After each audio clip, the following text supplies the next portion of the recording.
Hello everyone, this is Rajkumar Yadav और आप देख रहे हैं पैसे विद्यापीठ यूट्यूब चैनल। ठीक है, तो चलते हैं एटॉमिक स्ट्रक्चर के पिछले वाले लेक्चर में हम लोगों ने क्या देखा था कि आपका इलेक्ट्रोमैग्नेटिक रेडिएशन क्या है और उसकी प्रॉपर्टीज के बारे में हम लोग देखे थे। जैसे उसका वेवलेंथ कैसे निकालेंगे, फ्रीक्वेंसी क्या होती है, उसकी एनर्जी कैसे हम लोग फाइंड आउट करेंगे, एम्पलीट्यूड हो गया, उस पर हमने कुछ न्यूमेरिकल डिसाइड किया था। ठीक है ना, क्योंकि वो जो हम लोग सीख रहे हैं वो आगे कहीं ना कहीं भी काम आएगा। ठीक, तो अगर आगे हम लोग बात करें तो नेचर में, अगर इस वाले लेक्चर में हम लोग नेचर के बारे में बात करते हैं कि जो आपका इलेक्ट्रोमैग्नेटिक रेडिएशन है उसके अगर नेचर के बारे में बात करें तो ये दो नेचर शो करता है। एक आपका होता है वेव नेचर, दूसरा कौन सा होता है, पार्टिकल नेचर। वेव नेचर में अगर मैं एग्जांपल का बात करूं तो इंटरफेरेंस हो गया, जैसे डिफ्रैक्शन हो गया। थोड़ा सा ब्रीफली इसके बारे में हम लोग डिस्कस करते हैं। अच्छा, आप लोगों ने देखा होगा कि किसी रूम में अगर हम लोग 2-3 बल्ब जला दें, एक रूम में जाइए 2-3 बल्ब जला दीजिए कॉर्नर्स पे, 4 कॉर्नर पे है, 4 कॉर्नर होगा एक रूम में, चारों किनारों पे एक बल्ब जला दीजिए तो देखेंगे उसके पॉइंट में पूरे रूम में एक मतलब ऐसे बहुत सारा जगह होगा जहां पर आपका इंटेंसिटी यानी कि उजाला ज्यादा होगा, ब्राइटनेस ज्यादा होगा।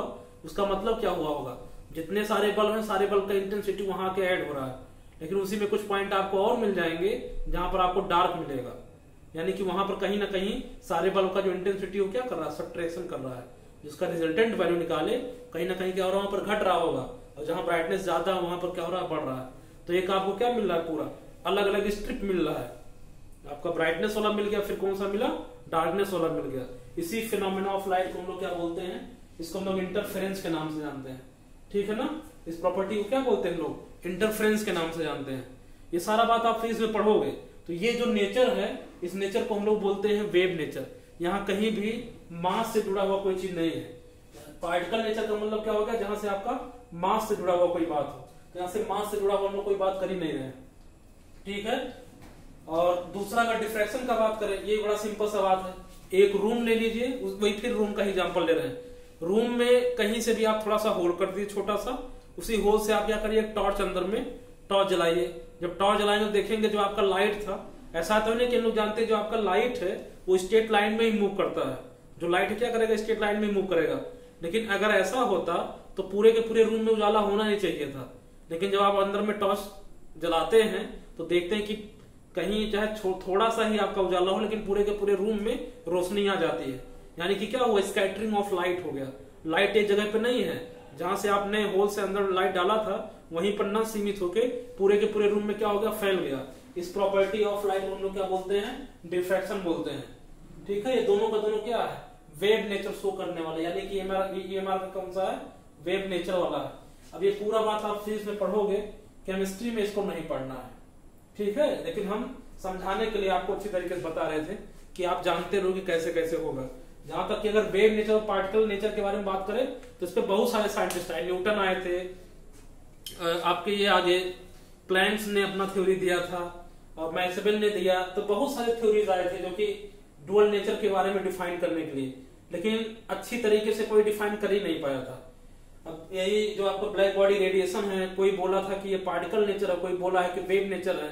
तो कहीं ना कहीं क्या हुआ कि एक कोई साइंटिस्ट था, एक अपने बात को वेरीफाई कर पाया है, प्रूफ कर पाया है, और कहीं दूसरे जगह पे जाके उसी बात को वेरीफाई नहीं कर पाया।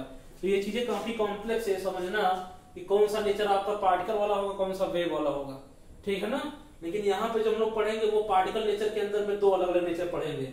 एक आपका रहेगा ब्लैक बॉडी रेडिएशन और दूसरा रहेगा फोटोइलेक्ट्रिक इफेक्ट, जो कि आपके सिलेबस में है। ठीक है ना, बहुत छोटी छोटी बातें हैं। एटॉमिक स्ट्रक्चर का अगर बात करें तो एटॉमिक स्ट्रक्चर चैप्टर अपने आप में काफी इजी है, इसमें कोई दिक्कत नहीं है। लेकिन इसमें अंतर क्या है कि इसमें बहुत सारे प्रिंसिपल को लाके यूज कर दिया गया। एक छोटे से बात को डिफाइन करने के लिए आपका एक बड़ा सा थ्योरी आ जाता है, तो बिना थ्योरी बताए आप वो बात समझ ही नहीं पाओगे। अब दरअसल मेरा मेन मोटो क्या है, आपको समझाना। मेन मोटो क्या है, बोहर एटॉमिक मॉडल को एक्सप्लेन करना। लेकिन वो करने के लिए मुझे सारा काम करना पड़ रहा है, क्योंकि कहीं ना कहीं अगर आप ये बेसिक बातें नहीं जानोगे तो उसको समझने में थोड़ा सा असमर्थ रहेंगे, आप अच्छी तरीके से समझ नहीं पाएंगे। ठीक है, अगर वैसे टॉपिक का बात करें तो इसका कोई जरूरत नहीं है। एटॉमिक स्ट्रक्चर में जो ब्लैक बॉडी रेडिएशन कोई मतलब ही नहीं है। ये सारा बात आप फिजिक्स में पढ़ोगे, इतना टॉपिक यहाँ पर हम लिखे सारा का सारा आपका फिजिक्स में आएगा। ठीक है ना, लेकिन फिर भी थोड़ा सा है तो मैं इंट्रोड्यूस कर देता हूँ, जिससे आपको हेल्प मिलेगा आगे समझने में। ठीक है बच्चों, तो यहाँ तक ये वाला जो बात रहेगा, खाली हमने आपको इस एग्जाम्पल से समझा दिया कि इंटरफेरेंस क्या है, डिफ्रैक्शन क्या है, लेकिन ये पढ़ना नहीं, ठीक है ना। अब आते हैं लोग पार्टिकल नेचर। जब नाम ही पार्टिकल नेचर यानी कि कहीं ना कहीं मास से जुड़ी हुई बातें हैं, कहीं ना कहीं मास से जुड़ी हुई बातें है। और यहाँ पर क्या है, यहाँ पर आपका मास 0 था, इस वाले पॉइंट पर क्या था, मास 0 था, वहां पर मास के बारे में नहीं पढ़ाई कर रहे थे। लेकिन जब ये वाला नेचर आ जाएगा तो वहां पे आप मास को भी थोड़ा सा वरीयता दोगे, यानी कि उसका भी प्रायोरिटी रखोगे, ठीक। तो अगर ब्लैक बॉडी रेडिएशन का बात करें तो बहुत सिंपल बात है, हम लोग बहुत पहले से सुनते आए हैं कि जो आपका आइडियल ब्लैक बॉडी होता है वो किसी भी फ्रीक्वेंसी का अगर EMR हो, किसी भी फ्रीक्वेंसी का अगर इलेक्ट्रोमैग्नेटिक रेडिएशन है तो सबको एब्जॉर्ब कर सकता है, सबको क्या कर सकता है, इमिट कर देता है। ऐसा हम लोग सुने हैं, सबको क्या कर लेता है, वो एब्जॉर्ब कर लेता है। आगे एक पॉइंट सबसे पहले हमने लिख दिया है कि black body is a perfect absorber and perfect emitter of the radiant energy. जो भी रेडिएंट एनर्जी मतलब क्या हो जाएगा आपका इलेक्ट्रोमैग्नेटिक रेडिएशन, तो सारे के सारे फ्रीक्वेंसी और सारे के सारे जो फ्रीक्वेंसी रहेगा उसको आपका एब्जॉर्ब भी कर सकता है, उसको इमिट भी कर सकता है। उसी को आप परफेक्ट या आइडियल ब्लैक बॉडी के नाम से जानोगे। लेकिन दुनिया में कोई चीज आइडियल होता ही नहीं रियलिटी में। अगर बात करें तो कोई चीज आइडियल होता नहीं, केवल हम लोग पढ़ते हैं, जो एक्सपेरिमेंट करते हैं खाली वही आइडियल तो सीमित रहता है। वही सेकंड पॉइंट आपका वही लिखा हुआ कि it means it can absorb and emit all frequency the radiation emitted by A black body is called black body radiation. जो आपका इमिट करेगा, जो एब्जॉर्ब तो कर लिया लेकिन जो इमिट करेगा उसी इमिटेड फ्रीक्वेंसी सॉरी जो इमिटेड आपका वेव रहेगा उसी को हम लोग क्या बोलते हैं, उसी फिनोमेना को ब्लैक बॉडी रेडिएशन के नाम से जानते हैं, ठीक है। एक तो ये बात हुआ। अच्छा एक बात ये भी समझ जाइए, अगर आप टेम्परेचर बढ़ाओगे, स्टीफन नाम के एक साइंटिस्ट, ये सारा बात आप देखोगे आगे चल के, ठीक है, लेकिन मैं थोड़ा सा इंट्रोड्यूस करना चाहता हूँ। एक स्टीफन नाम के साइंटिस्ट थे, उन्होंने क्या देखा था कि अगर आप टेम्परेचर बढ़ाते जाओ, ध्यान देना सारे बच्चे, अगर आप बॉडी का यानी कि ब्लैक बॉडी जो था, अगर आप उसका टेम्परेचर बढ़ाते गए तो होगा क्या कि जो उसका इंटेंसिटी होगा, जो रेडिएंट एनर्जी होगा, जो उसका इंटेंसिटी होगा, इंटेंसिटी भी क्या होता जाएगा, बढ़ता जाएगा।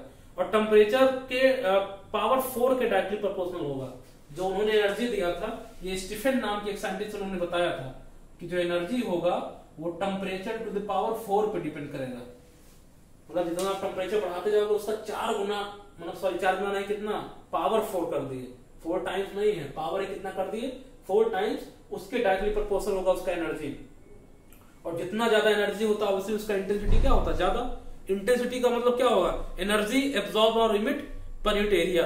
एक यूनिट एरिया में कितना एनर्जी आपका एब्जॉर्ब हुआ, कितना इमिट हुआ, उसी को इंटेंसिटी बोलते हैं। तो एरिया तो आपका कांस्टेंट है। अब अमाउंट अगर आप बदलते गए किसका, एनर्जी का, तो अब जो इंटेंसिटी होगा वो भी क्या हो जाएगा, घटेगा और बढ़ जाएगा। तो इतना मोटा मोटा बात समझ लीजिए कि जो आपका एनर्जी होगा वो इंटेंसिटी के क्या है, डायरेक्टली प्रोपोर्शनल। जितना ज्यादा एनर्जी उतना ज्यादा इंटेंसिटी, ठीक। तो अब बताइए कि इनके अकॉर्डिंग क्या होगा, अगर आप टी बढ़ाओगे तो इंटेंसिटी क्या होना चाहिए, बढ़ना चाहिए। लेकिन एक्सपेरिमेंटली ऐसा देखा गया, ये वाला जो कर्व दिखा हुआ है, ये कर्व बड़ा इंपॉर्टेंट है।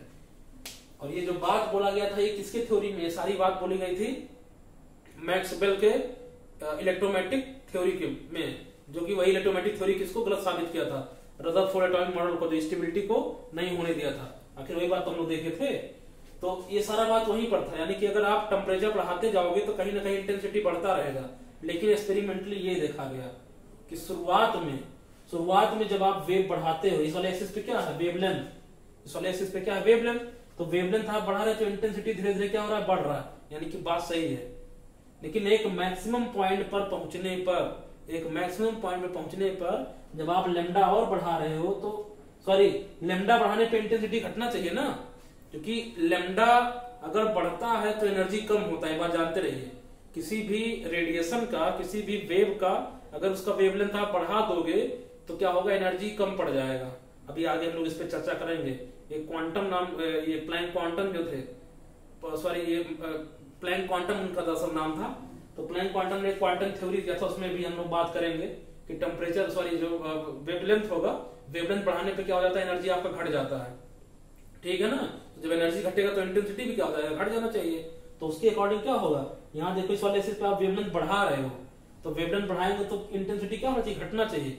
लेकिन ऐसा रियलिटी में देखा ही नहीं गया आइडियल बॉडी में। जो आपका आइडियल बॉडी था उसमें ऐसा देखा ही नहीं गया। देखा क्या गया कि जैसे जैसे आप वेवलेंथ बढ़ा रहे हो तो कुछ दूर तक, यानी कि एक फिक्स्ड वैल्यू तक इसका जो इंटेंसिटी था वो बढ़ा, और उसके बाद फर्दर लेमडा बढ़ाते गए तो इंटेंसिटी फिर घटने लगा। यानी कि इस हाफ पोर्शन के बाद आपका थ्योरी एकदम सटीक बैठ रहा है। जो मैक्सवेल का थ्योरी था वो सही बोल रहा है कि वेवलेंथ आप बढ़ा रहे तो इंटेंसिटी घट रहा है, लेकिन हाफ पोर्शन के पहले क्या हुआ, वेवलेंथ आप बढ़ा रहे थे लेकिन इंटेंसिटी क्या हो रहा था, बढ़ रहा था। तो कहीं ना कहीं ये बात गलत साबित हो गया। इस नाते होता क्या है कि जो आपका ब्लैक बॉडी रेडिएशन होता है वो जो आपका मैक्सवेल का जो थ्योरी था, इलेक्ट्रोमैग्नेटिक थ्योरी था, उसको फेल कर देता है, मतलब उसको एक्सप्लेन कर ही नहीं पाता। ये इसका ड्रॉबैक है, कहीं आगे जाके गलत साबित हो गया। ठीक है ना। इनके अकॉर्डिंग पता है कैसा कर्व होना चाहिए, तो मैं ही बगल में बता देता हूँ। थ्योरी के अकॉर्डिंग पता है कर्व कैसे होना चाहिए, इस तरीके से। अगर यहाँ लैम्डा होगा वैसे हम ले लिए, ऐसे ऐसे जैसे जैसे आप वेवलेंथ बढ़ाते जा रहे हो इंटेंसिटी क्या होना चाहिए, घटना चाहिए।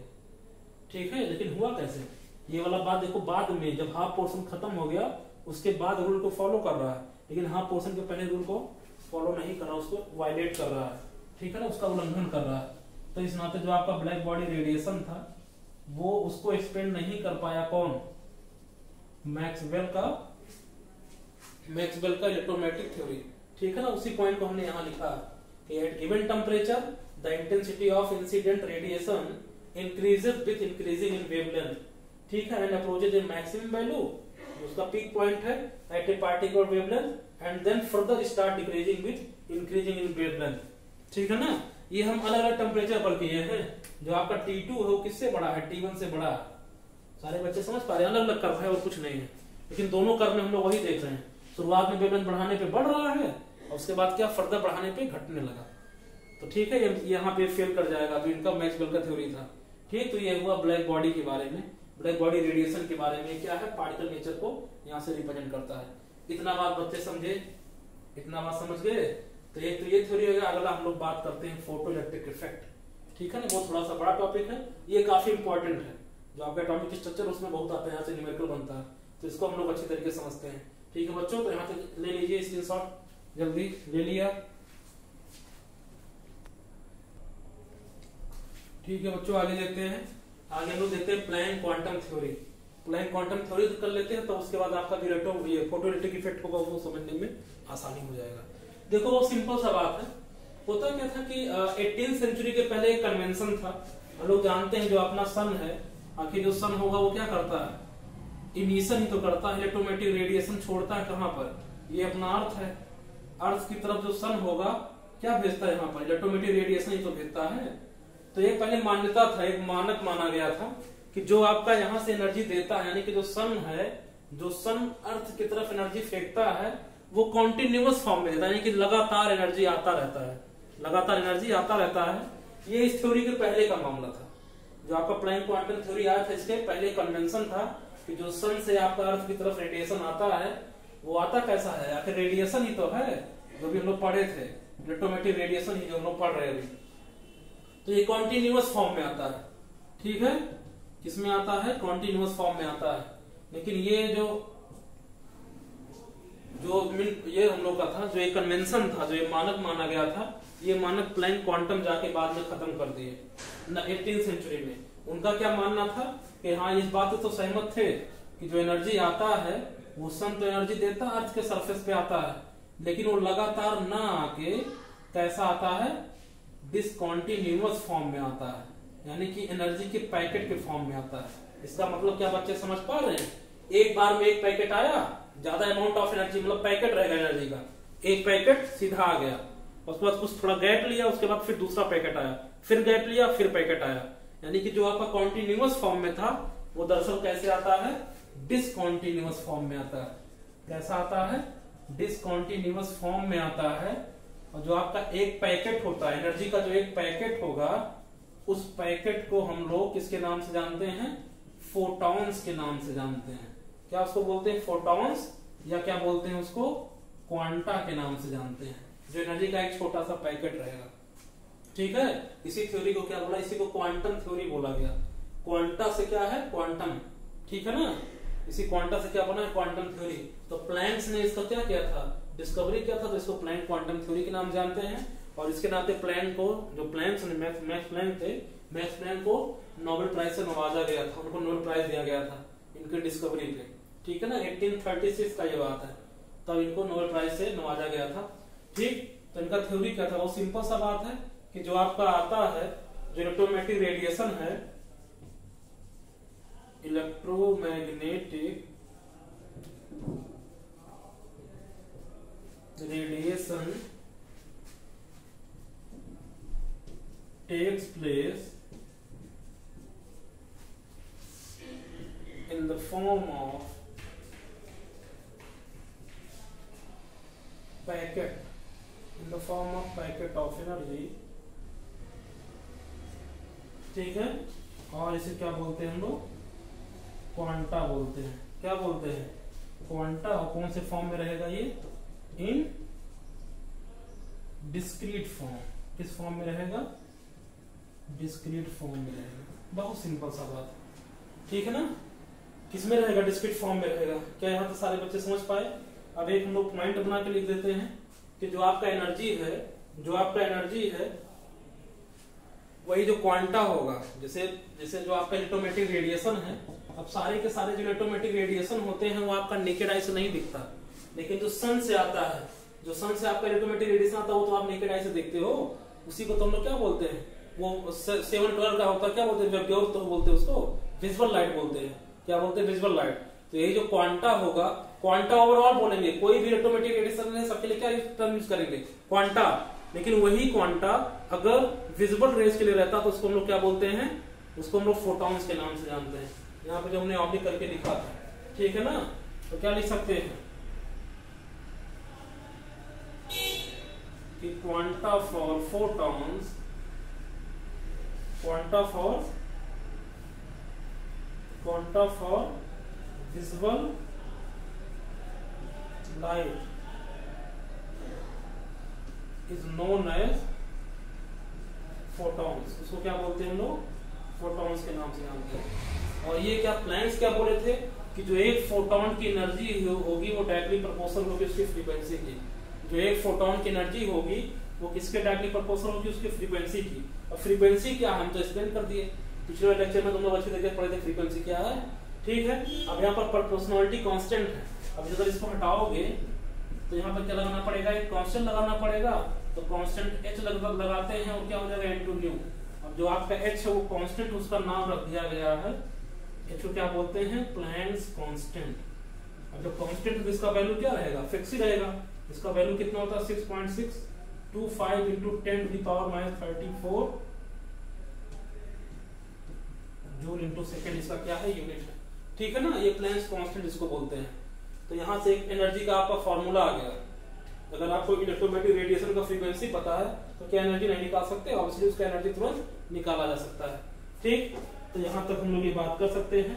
ये एनर्जी ऑफ फोटोन है, ई क्या है आपका, एनर्जी है, एनर्जी ऑफ फोटॉन्स। एच क्या है, प्लैंक कांस्टेंट है। म्यू क्या है, फ्रीक्वेंसी। और फ्रीक्वेंसी किसकी है, फ्रीक्वेंसी ऑफ विजिबल लाइट। जो आपका विजिबल लाइट है उसका क्या है, फ्रीक्वेंसी है, ठीक है। यहाँ तो सारे बच्चे समझ पाए। तो एक तो ये बात हुआ, अगर आपका एक जैसे हुआ ना कि एक ही क्वांटा आया, अगर एक ये जो एनर्जी किसका है, खाली एक क्वांटा का एनर्जी है। अब होता कि बहुत सारे क्वांटा आ गए, मानते कि n नंबर ऑफ क्वांटा आ गए, तो अगर n नंबर ऑफ क्वांटा आ जाएंगे तो एक क्वांटा का एनर्जी इतना है तो n का कितना हो जाएगा। बहुत सिंपली आप कर सकते हो, पॉइंट बना कैसे लिख दें कि इफ ऐसे एनर्जी ऑफ n क्वांटा, अगर एनर्जी ऑफ n क्वांटा निकालेंगे तो बताइए क्या हो जाएगा, E इक्वल टू n से मल्टीप्लाई कर दिया h न्यू में। अरे एच न्यू तो आपका था ही, उसी में क्या कर दिया, n से मल्टीप्लाई कर दिया। और जो आपका n होगा, n हमेशा क्या होगा, इंटीजर ही होगा। n क्या होगा, इंटीजर होगा कि नहीं होगा, क्योंकि ये तो कभी ऐसा तो है नहीं कि 0.5 होगा, 0 होगा, 1.5 होगा। क्वांटम मतलब पैकेट आएगा तो एक पैकेट, 1.5 पैकेट कभी नहीं होगा। ये बात अपने दिमाग को समझा लीजिए। 1.5 पैकेट कुछ नहीं होता, या तो एक पैकेट, 2 पैकेट, या तो 0 कुछ नहीं, फिर 3 4 5, यानी कि जो भी आपका n होगा, n हमेशा क्या होगा, इंटीजर। 1 2 3 इस तरीके से, फिर 4 5 अप टू कहां तक, इंफिनिटी तक ले जाओ, कोई दिक्कत नहीं, ठीक है ना। तो ये पूरा किसके बारे में था, ये क्वांटम थ्योरी के बारे में था। तो ये जो कन्वेंशन था ये बाद में फिर गलत हुआ।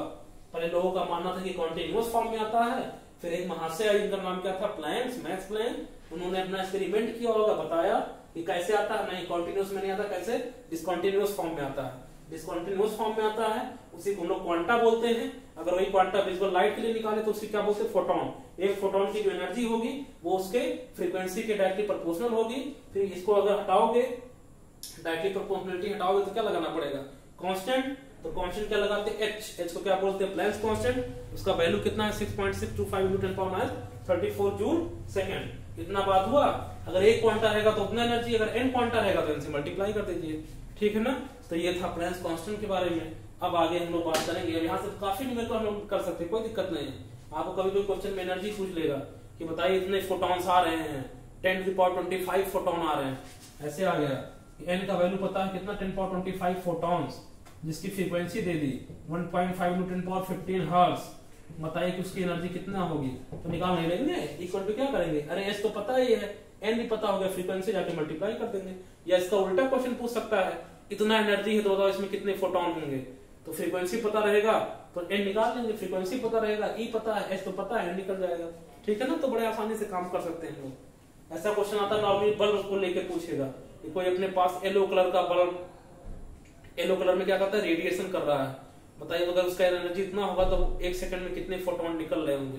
तो आराम से ये फॉर्मूला अप्लाई कीजिए, एक लाइन का फॉर्मूला है, बड़ा इजी है, तुरंत निकल जाएगा, ठीक। अब इसके बाद हम लोग चलते हैं इसकी तरफ, फोटोइलेक्ट्रिक इफेक्ट की तरफ, ठीक है। जल्दी से इसका स्क्रीनशॉट ले लीजिए, ठीक है बच्चों। देखते हैं इलेक्ट्रोमैग्नेटिक रेडिएशन के बारे में देख लिए। अब चलते हैं इलेक्ट्रोमैग्नेटिक स्पेक्ट्रम के बारे में। वो इलेक्ट्रोमैग्नेटिक रेडिएशन था, यहाँ स्पेक्ट्रम है। स्पेक्ट्रम बहुत सिंपल सा बात होता है, अलग अलग फ्रीक्वेंसी, अलग अलग वेवलेंथ, सिंपल बात है। बात तो ये है, अलग अलग फ्रीक्वेंसी रहेगा तो वेवलेंथ भी क्या रहेगा, अलग अलग। उनको क्या कर लो, अलग अलग फ्रीक्वेंसी और अलग अलग वेवलेंथ का आप ले लो, इलेक्ट्रोमैग्नेटिक रेडिएशन ले लो, उनको या तो इंक्रीजिंग ऑर्डर में अरेंज कर दीजिए या तो डिक्रीजिंग ऑर्डर में, इंक्रीजिंग ऑर्डर ऑफ फ्रीक्वेंसी या डिक्रीजिंग ऑर्डर ऑफ फ्रीक्वेंसी, या उसी को वेवलेंथ कह लीजिए। तो आपको क्या मिलेगा, एक अलग अलग क्या मिल जाएगा, छोटा सा देखिए एक स्पेक्ट्रम मिल जाएगा, एक अरेंजमेंट आपको दिखेगा। और जो आपका ये अरेंजमेंट है इसी को हम लोग क्या बोलते हैं, इलेक्ट्रोमैग्नेटिक रेडिएशन, इलेक्ट्रोमैग्नेटिक स्पेक्ट्रम के नाम से जानते हैं, ठीक। तो ये किसके अकॉर्डिंग किया गया है, ये इंक्रीजिंग वेवलेंथ के अकॉर्डिंग है। जब आप इस डायरेक्शन में जा रहे हैं तो ये क्या है, increasing order of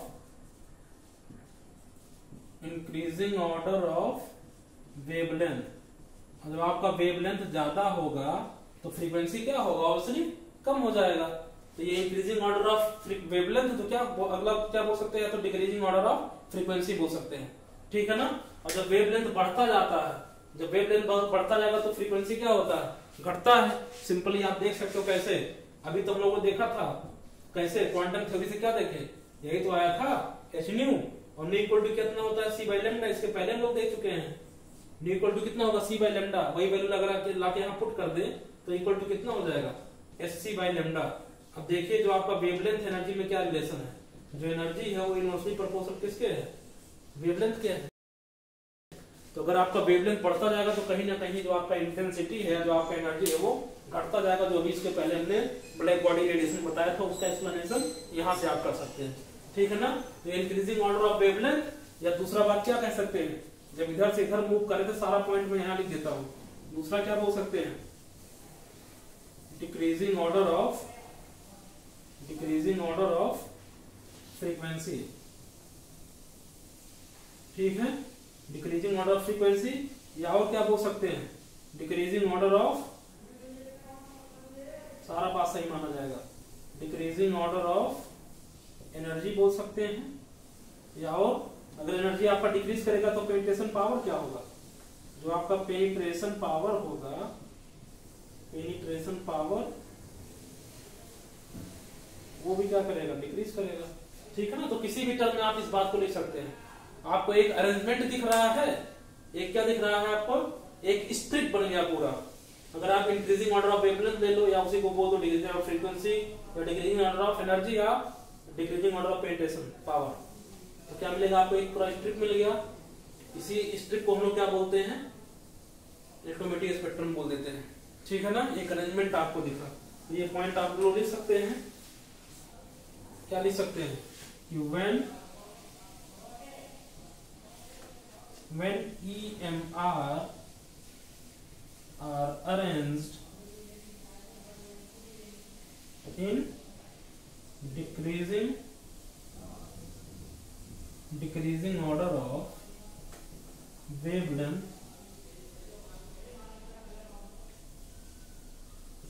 or increasing order of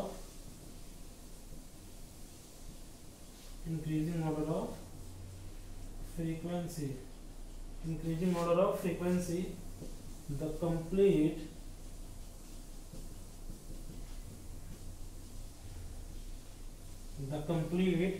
spectrum obtained is called electromagnetic spectrum. Short में क्या लिख सकते हो उसको? EMS. क्या सारे बच्चे समझ पा रहे हैं?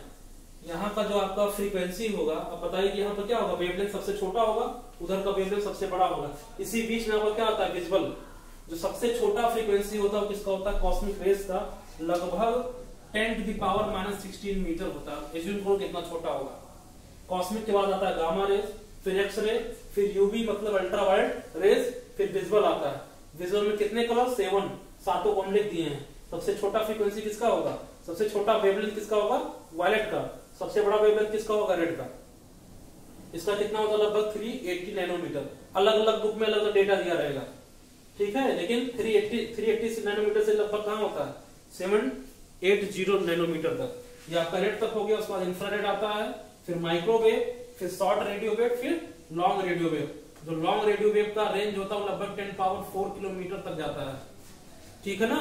अरे हम लोग अपना रेडियो चैनल पकड़वाते नहीं है इतना मेगाहर्ट्ज, तो मेगाहर्ट्ज कहीं ना कहीं क्या अपना कर रहा है, अरे फ्रीक्वेंसी को डिनोट कर रहा है। मेगाहर्ट्ज में तो आएगा, अगर उसको कैलकुलेट करेंगे हम लोग तो दरअसल वो उसका रेंज है। इसी चीज को हम लोग क्या बोलते हैं, लोग इसको इलेक्ट्रोमैग्नेटिक स्पेक्ट्रम के नाम से जानते हैं, ठीक है ना। तो क्या यहाँ तो सारे बच्चे समझ पाए? जिसका एनर्जी सबसे ज्यादा होगा उसका पेंटेशन पावर भी क्या होगा, सबसे ज्यादा। देखिए आपको एक्सरे से भी ज्यादा गामा होता है, और गामा से भी काफी तेज शार्प क्या होता है, कॉस्मिक। कॉस्मिक के पहले कुछ नहीं मिला। सबसे ज्यादा जो पेंटेशन पावर है, या सबसे ज्यादा जिसके पास एनर्जी है, और सबसे ज्यादा जिसके पास फ्रीक्वेंसी है, तीनों बात सेम ही है। वो किसका है, कॉस्मिक का, और सबसे कम किसका होता है, लॉन्ग रेडियो वेव का, ठीक है ना। जो आपका शॉर्ट रेडियो वेव होता है ये लगभग 10 मीटर से लेके 10 किलोमीटर तक होता है, ठीक है ना। 10 मीटर से कहां तक जाता है, लगभग 10 किलोमीटर के आसपास रहता है शॉर्ट रेडियो वेव। उसके बाद आता है आपका लॉन्ग रेडियो वेव, ठीक है ना। तो इसी अरेंजमेंट को हम लोग क्या बोलते हैं, इलेक्ट्रोमैग्नेटिक स्पेक्ट्रम के नाम से जानते हैं। अब इसके बाद हम लोग चलेंगे फोटोइलेक्ट्रिक इफेक्ट पे, जो कि हम लोग नेक्स्ट वाले लेक्चर में करेंगे, ठीक है। Thank you.